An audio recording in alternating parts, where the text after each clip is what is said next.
right now it's time to turn it over to our youth authority, our young correspondent, Jacob Daruvala, in what I call the J5. Go for it, J5. All right. Hello, everyone out there listening to KCAA right now. I have a message for you if you're young, and if you're not, for a young person you know. Although what's young is subjective, I guess. But the Young Democrats of America seem to define it as under 35. We're coming up on an important election, although in my opinion all elections are important. As you know, we have a president who advocates for a United States which moves forward with progressive ideas.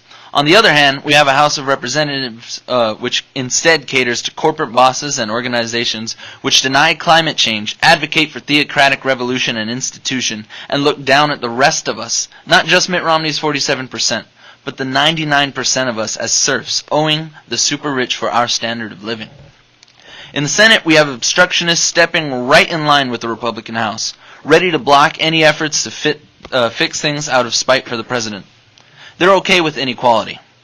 Inequality in the right to marry, inequality of opportunity and success. It's important that you understand that the Republicans are perfectly okay with leaving us behind. They call us the millennial generation. But what we really are is the generation of the rest of us. The rest of us trapped in ever-sinking opportunity. The rest of us left with ever-shrinking wages. The rest of us who can't marry those who we love. The rest of us who are left behind in a battlefield of gun violence. And the rest of us whose votes mean less and less as money floods into elections. The rest of us who have to live with the effects of drought and not-so-natural disasters exacerbated by climate change. We don't have to be the generation of the rest of us. We have immense power in our vote. We're the most progressive, diverse, and accepting generation in the United States has ever seen. And we're eligible voters. More than 19% of all voters in 2012 were youth voters. This year, 2014, is where we can make the difference. If all of us vote, and for progressive candidates and incumbents, we can determine the future. And we can make sure that there's no more generations of the rest of us. William Shakespeare wrote in The Tempest, "What's past is prologue. What happens in the past affects the future." What kind of prologue are we writing now? When it comes time for our generation's children to start school, what kind of an education system are they going to have?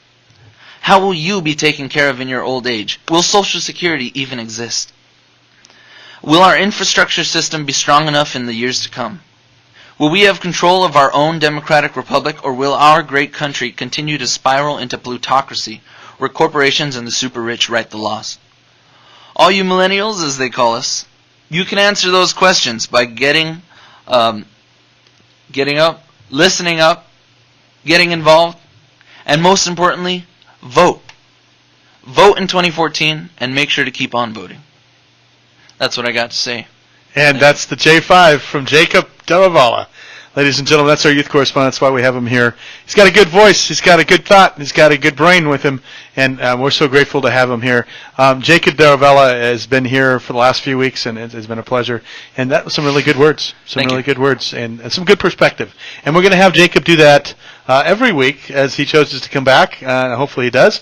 We'll have the J5. I just gave it the name J5. So thank you, Jacob.